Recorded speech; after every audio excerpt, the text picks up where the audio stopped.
મુખ્ય ખુરશી પર બેઠેલા વ્યક્તિઓએ જ્યારે પણ કોઈ ઘટના ઘટે છે ત્યારે નૈતિક જવાબદારી સ્વીકારીને રાજીનામું આપ્યા છે. કેમ ભાજપમાંથી કોઈના પેટનું પાણી હલતું નથી? ખરા અર્થમાં નૈતિક જવાબદારી પણ સ્વીકારવી જોઈએ. નમસ્કાર. ભાવનગરમાં કરુણ ઘટના બની છે. નકલી ઝેરીલો દારૂ પીવાથી અનેક લોકોએ પોતાના સ્વજનો ગુમાવ્યા છે અને અનેક લોકો હાલ હોસ્પિટલમાં સારવાર લઈ રહ્યા છે અને તેમની હાલત પણ ગંભીર છે. અત્યાર સુધીમાં અંદાજિત 10 લોકોનો મૃત્યુ પામ્યા છે અને હજી વધારે પણ આંકડો થઈ શકે છે તેવી હાલ માહિતી આવી પ્રાપ્ત થઈ રહી છે. બીજી વાત કરીએ તો ગુજરાતની અંદર જે દારૂ બંધી છે ત્યાં ગુજરાતમાં આવો ઝેરીલો દારૂ અહીંયા આવ્યો ક્યાંથી એ પણ એક પ્રશ્ન છે કે તંત્ર આટલું બધું ઘોર નિંદરમાં ઊંઘમાં કઈ રીતે હોઈ શકે કે ગુજરાતની અંદર આવો નકલી દારૂ અને એ પણ ઝેરીલો પદાર્થ ખુલ્લેઆમ વેચાય અને લોકો તેના મૃત્યુ બની જાય ત્યાં સુધી તંત્રને કોઈ જાણકારી નથી હોતી. અને આ કોઈ પહેલીવાર ઘટના નથી બની. આવી ઘટના અનેક વાર અગાઉ પણ આપણે સામે આવી ગઈ છે અને આમાં ગુજરાત રાજ્યના ગૃહમંત્રી શ્રીએ ખૂબ જ સરસ રીતના જનતાને એક બતાવવા માટે અને નાના નાના પોલીસ કર્મચારીઓને સસ્પેન્ડ કરી અને કાર્યવાહી બતાવી દેવામાં આવી છે. ત્યારે ગુજરાત રાજ્યના જે કોંગ્રેસના દિગ્ગજ નેતા છે શક્તિસિંહ ગોહિલ, તેમણે પણ એવું કહ્યું છે. શું ભાજપના ઉચ્ચ અધિકારી જે ઉચ્ચ નેતાઓ છે તે સત્તાધીશો જે ઉચ્ચ ખુરશી ઉપર બેઠેલા છે તે પોતાની નૈતિક જવાબદારી સ્વીકારી અને રાજીનામું આપી છે કે કેમ, એ સવાલો ઊભા કર્યા છે શક્તિસિંહ ગોહિલે. તો તેમને પણ આપણે આગળ સાંભળીશું. પરંતુ હાલ આ જે ઘટનાઓ બની રહી છે, જે નકલી ગુજરાતમાં વસ્તુ આવી રહી છે, જે દિવસે ને દિવસે લોકોનો ભોગ લઈ રહી છે, ત્યારે આ જે સત્તાધીશો ઉપર બેઠેલા, જે ખુરશી ઉપર બેઠેલા લોકો શું આવી રીતના ઊંઘમાં છે કે કઈ રીતના તંત્ર પણ પોતે ઊંઘમાં છે કે કઈ રીતના, એ સવાલો ચોક્કસથી જનતામાં આજે રોષ છે. સાંભળીએ શક્તિસિંહ ગોહિલે શું કહ્યું તે. ભાવનગરમાં અતિશય કરુણ ઘટના બની છે. ઝેરીલો દારૂ, ઇંગ્લિશ દારૂની બોટલમાં ડુપ્લિકેટ દારૂ ભરીને 250 બોટલ દારૂનું વિતરણ થયું.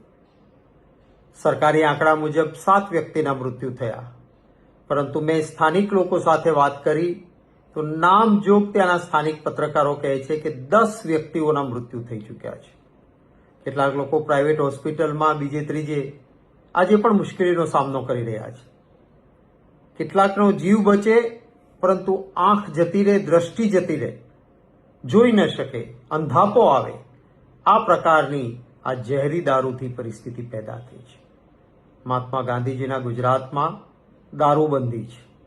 ભારતીય જનતા પાર્ટી બુટલેગરો એટલે કે દારૂ વેચનારાઓ, કતલખાના ચલાવનારાઓ, જુગારના અડ્ડા ચલાવનારાઓ એવા ગુંડાઓને સીધો આશ્રય આપે છે અને આનું આ પરિણામ છે.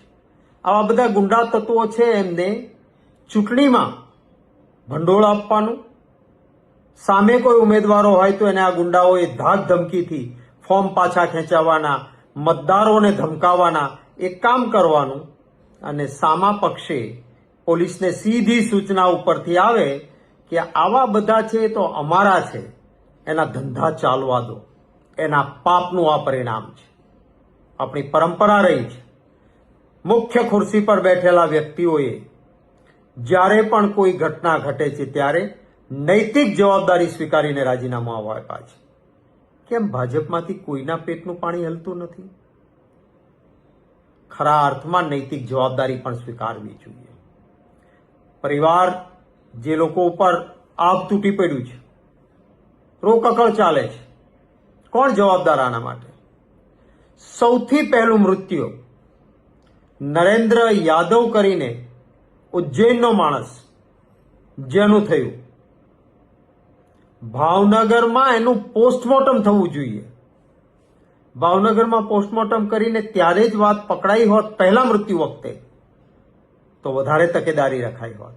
એના મૃત્યુ પછી એના મૃતદેહને વગર પોસ્ટમોર્ટમે પરિવારને સોંપીને જવા દીધો ઉજ્જૈન. કોણ જવાબદાર આના માટે?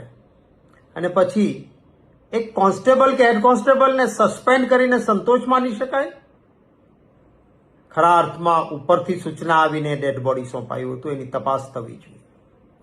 જે રહીશ કરીને માણસ છેલ્લા 2 મહિનાથી ઉજ્જૈનથી આવીને આપણા ગુજરાતમાં અનેક જગ્યાએ આ રીતે ઇંગ્લિશ દારૂની બોટલમાં ડુપ્લિકેટ દારૂ ભરીને બેફામ કામ કરતો હતો.